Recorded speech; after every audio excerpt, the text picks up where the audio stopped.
ॐ श्री गणेशाय नमः। अथ श्री हनुमान वडवानर स्तोत्रम् विनियोगः। ॐ अस्य श्री हनुमान वडवानर स्तोत्र मंत्रस्य श्रीरामचंद्र ऋषिः श्री हनुमान वडवानर देवता राम बीजं ह्रीं शक्तिं सौं कीलकम् मम समस्त विघ्न दोष निवारणार्थे सर्व शत्रु क्षयार्थे सकल राजकुल समोहनार्थे मम समस्त रोग प्रशमनार्थम आयु आरोग्य ऐश्वर्यादिव्यर्थम समस्त पाप क्षयार्थम श्री सीतारामचंद्र प्रीत्यर्थम च हनुमान वाडवानर स्तोत्रं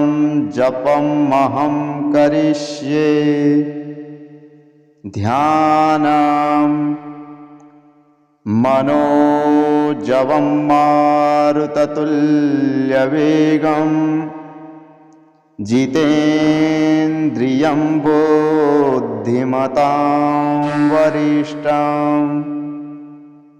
वातात्मजं वानरयूथमुख्यं श्रीरामदूतं शरणं प्रपद्ये। ॐ राम ह्रीं ॐ नमो भगवते श्री महाहनुमते प्रकटपराक्रम सकल दिग्मंडलं यशोवितान धवलीकृत जगत्त्रय वज्रदेह रुद्रावतारम लंकापुरी दहय उमा अर्गल मंत्र उदधि बंधनम दशशिरः कृतांक सीता श्वसन वायुपुत्र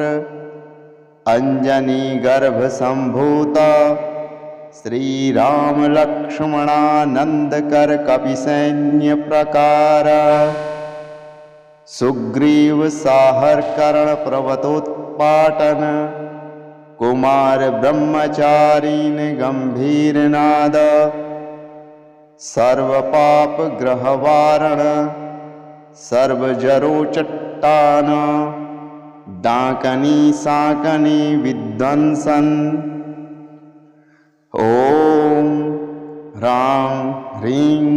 ओम नमो भगवते महावीर वीराय सर्व दुख निवारणाय ग्रहमंडल सर्वभूतमंडल सर्वपित्रास मंडलोच्चाटन भूत ज्वर एकाहिक ज्वर द्वयाहिक ज्वर त्रयाहिक ज्वर चतुर्थार्थिक ज्वर संताप ज्वर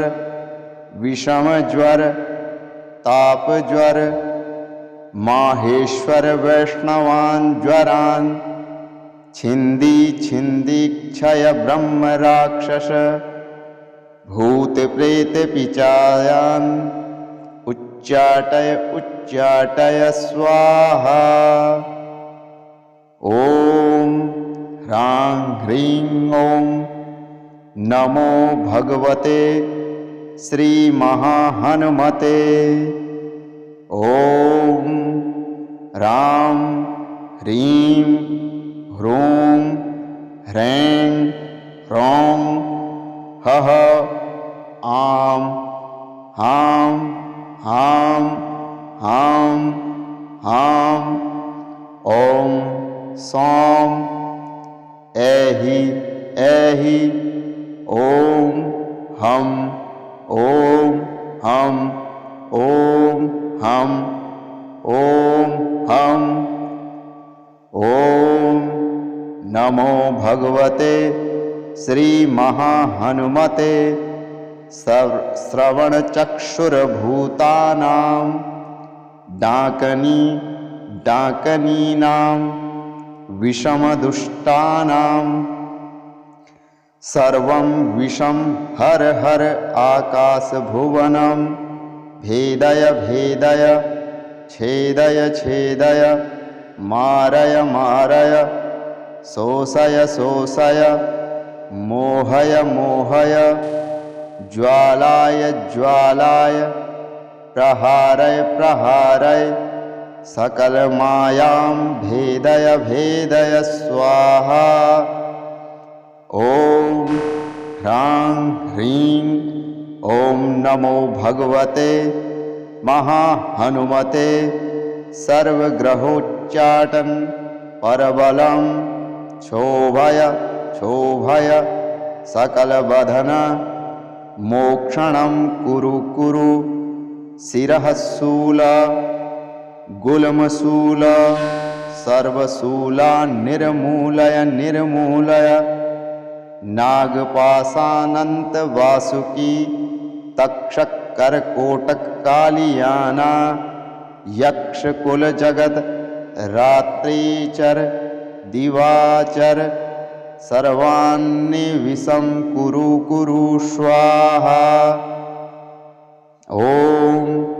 ह्रां ह्रीं ॐ नमो भगवते महाहनुमते राजभय चोरभय परमंत्र पर यंत्र पर तंत्र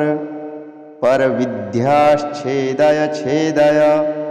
सर्वशत्रुनाशय नाशय असाध्यं साधय साधय हूं फट् स्वाहा। ॐ श्री गणेशाय नमः। अथ श्री हनुमान वडवानर स्तोत्रम् विनियोगः। ॐ अस्य श्री हनुमान वडवानर स्तोत्र मंत्रस्य श्रीरामचंद्र ऋषिः श्री हनुमान वडवानर देवता ह्रां बीजं ह्रीं शक्तिं सौं कीलकं मम समस्त विघ्न दोष निवारणार्थे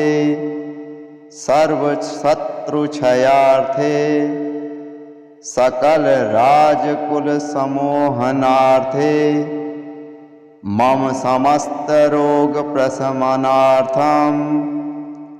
आयु आरोग्य ऐश्वर्यादिव्यर्थम समस्त पाप क्षयार्थम श्री सीतारामचंद्र प्रीत्यर्थम च हनुमान वाडवानर स्तोत्रं जपमहं करिष्ये। ध्यानं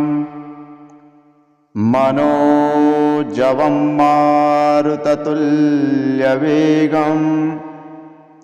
जितेन्द्रियं बुद्धिमतां वरिष्ठं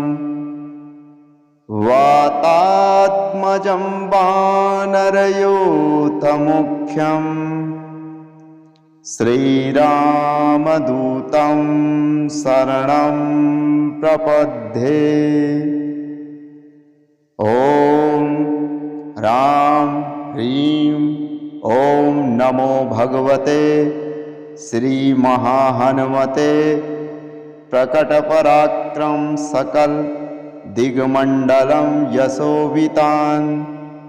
धवलीकृत जगत्त्रय वज्रदेह रुद्रावतारम लंकापुरी दहय उमा अर्गल मंत्र उदधि बंधनम दशशिरः कृतांक सीता श्वसन वायुपुत्र अंजनी गर्भ संभूत श्रीराम लक्ष्मणानंद कर कपिसैन्य प्रकार सुग्रीव साहर कर्ण पर्वतोत्पाटन कुमार ब्रह्मचारीन गंभीर नाद सर्व पाप ग्रह वारण सर्व जरो चट्टान डाकनी साकनी विध्वंसन ओम ह्रां ह्रीं ओम नमो भगवते महावीर वीराय सर्व दुख निवारणाय ग्रहमंडल सर्वभूतमंडल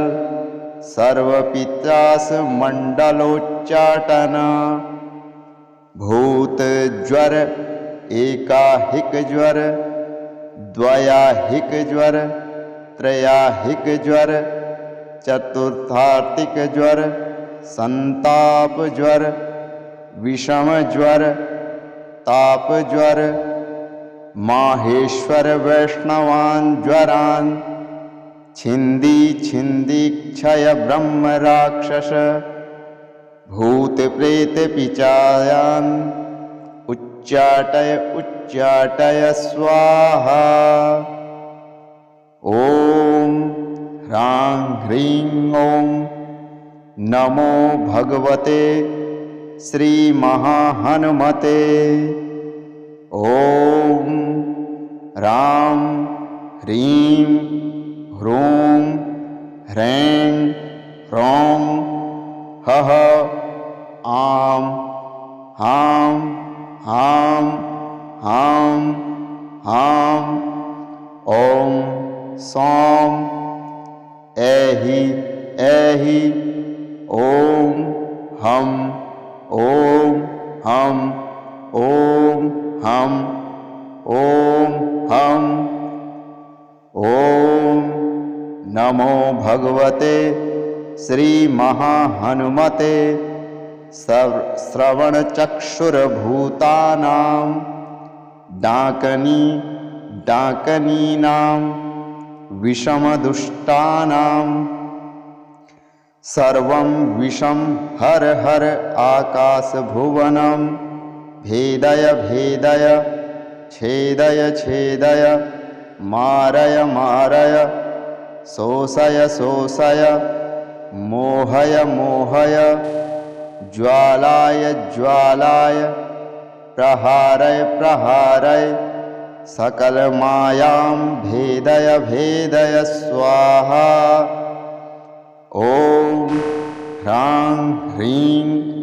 ओम नमो भगवते महाहनुमते सर्वग्रहोच्चाटन परबलं क्षोभय क्षोभय सकलबधन मोक्षणं कुरु कुरु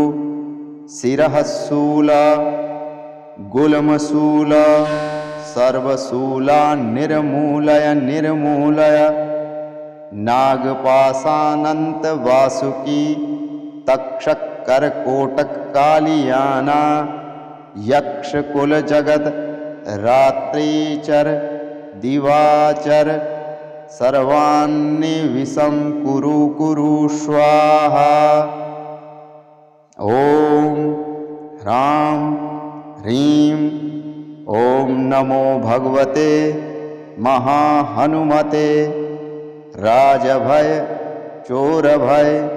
पर मंत्र पर यंत्र पर तंत्र पर विद्याच्छेदय छेदय सर्वशत्रुनाशय नाशय असाध्यं साधय साधय हूं फट स्वाहा ओम श्री गणेशाय नमः अथ श्री हनुमान वडवानर स्तोत्रम् विनियोगः। ॐ अस्य श्री हनुमान वडवानर स्तोत्र मंत्रस्य श्रीरामचंद्र ऋषिः श्री हनुमान वडवानर देवता राम बीजम ह्रीं शक्तिं सौं कीलकं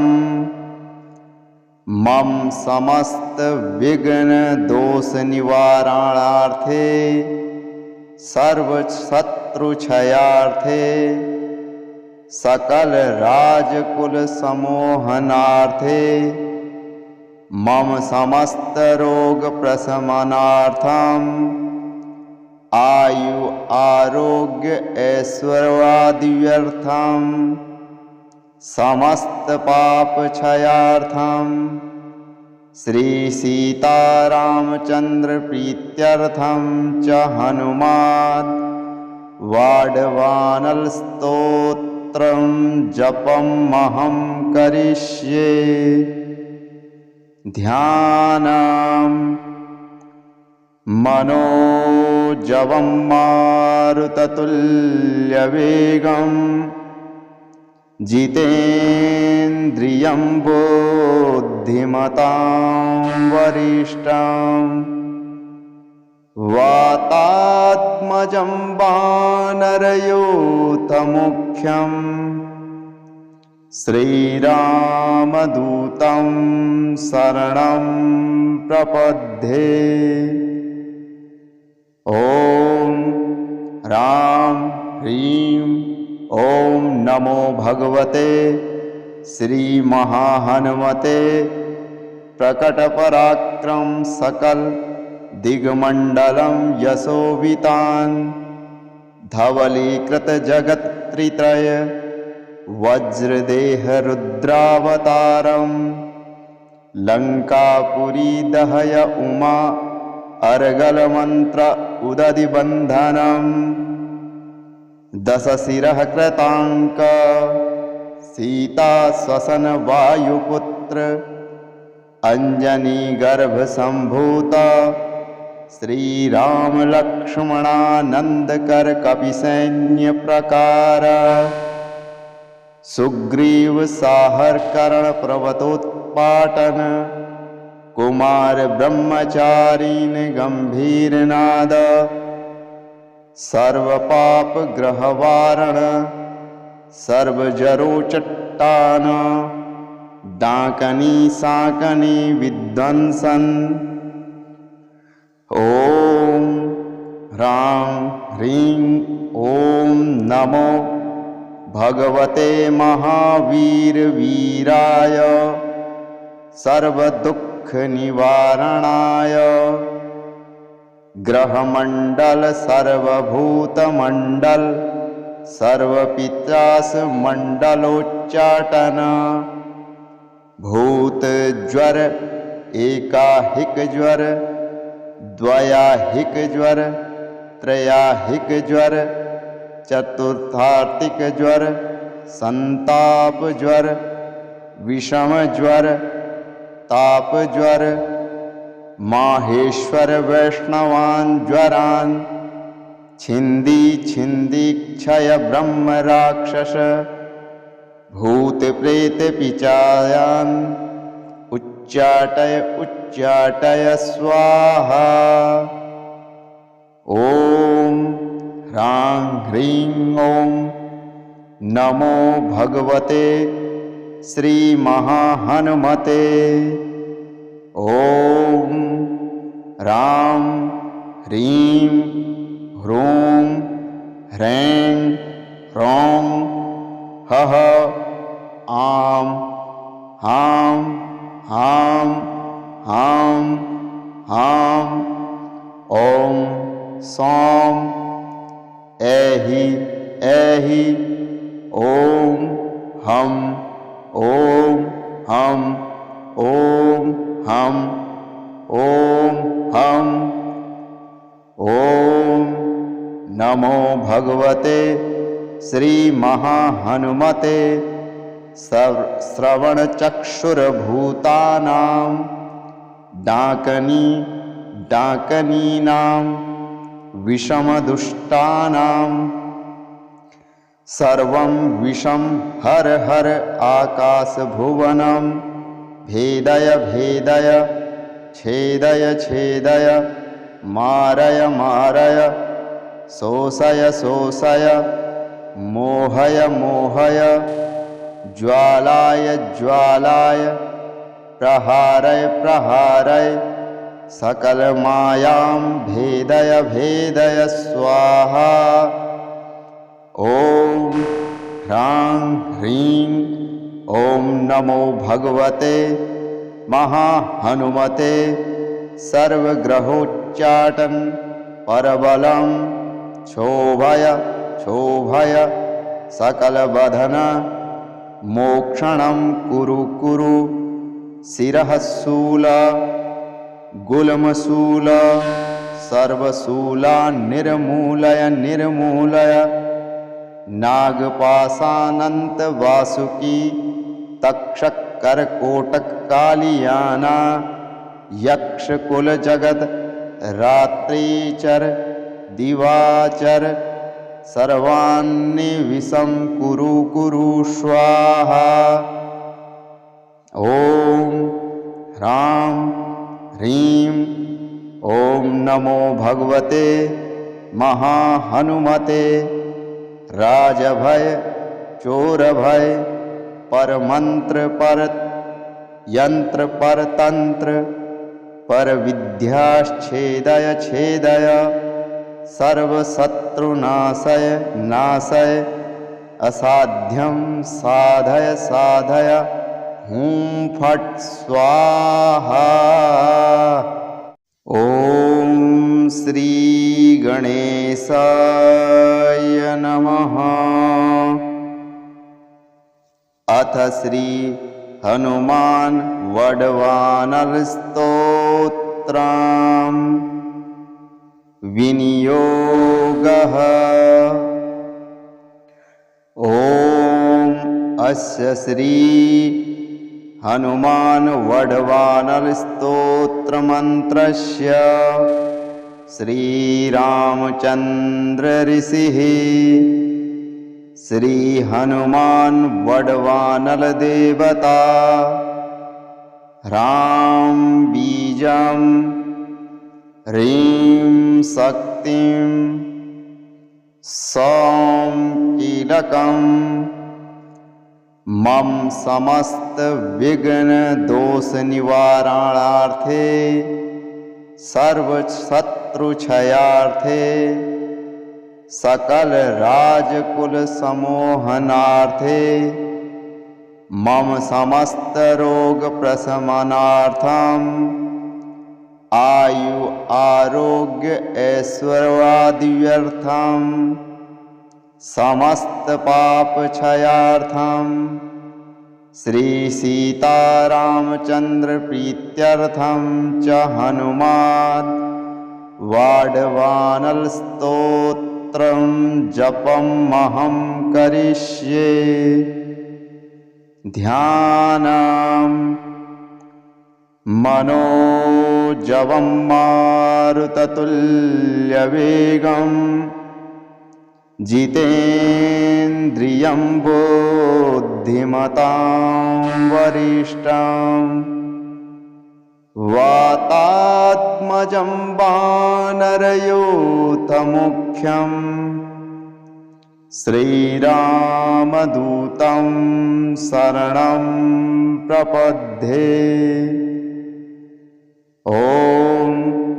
राम ह्रीं ॐ नमो भगवते श्री महाहनुमते प्रकटपराक्रम सकल दिग्मंडलं यशोवितान धवलीकृत जगत त्रित्रय वज्रदेह रुद्रावतारम लंकापुरी दहय उमा अर्गलमन्त्र उदधिबन्धनम् 10 शिरः कृताङ्क सीता श्वसन वायुपुत्र अंजनी गर्भसंभूत श्रीराम लक्ष्मणानंदकर कपिसैन्य प्रकार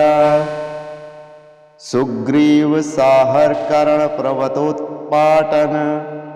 कुमार ब्रह्मचारीन गंभीर नाद सर्व पाप ग्रहवारण सर्वजरो चट्टान डाकनी साकनी विध्वंसन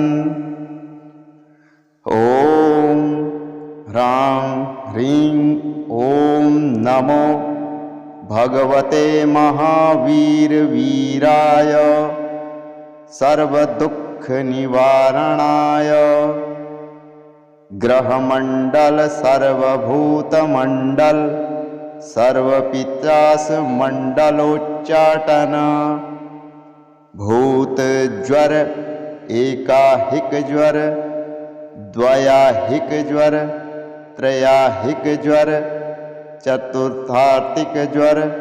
संताप ज्वर विषम ज्वर ताप ज्वर माहेश्वर वैष्णवान् ज्वरान् छिंदी छिंदी क्षय ब्रह्म राक्षस भूत प्रेत पिचायान् उच्चाटय उच्चाटय स्वाहा ओम ह्रां ह्रीं ओम नमो भगवते श्री महाहनुमते ओम राम ह्रीं ह्रूं ह्रैं ह्रौं हः आं हां हां हां हां ओम सौं ऐहि ऐहि ओम हम ओम हम ओम हम ओम हम ओम नमो भगवते श्री महाहनुमते श्रवण चक्षुर्भूतानां डाकनी डाकनीनां विषमदुष्टानां सर्वं विषं हर हर आकाशभुवनं भेदय भेदय छेदय छेदय मारय मारय शोषय शोषय मोहय मोहय ज्वालाय ज्वालाय प्रहारय प्रहारय सकल मायां भेदय भेदय स्वाहा ओम ह्रां ह्रीं ओम नमो भगवते महाहनुमते सर्वग्रहोच्चाटन परबलं क्षोभय क्षोभय सकलबधन मोक्षणं कुरु कुरु शिरः शूल गुल्मशूल सर्वशूला निर्मूलय निर्मूलय नागपाशानंत वासुकी तक्षक करकोटक कालियाना यक्ष कुल जगत रात्रिचर दिवाचर सर्वान्नि विषं कुरु कुरु स्वाहा ओम ह्रां ह्रीं ओम नमो भगवते महाहनुमते राजभय चोरभय पर मंत्र पर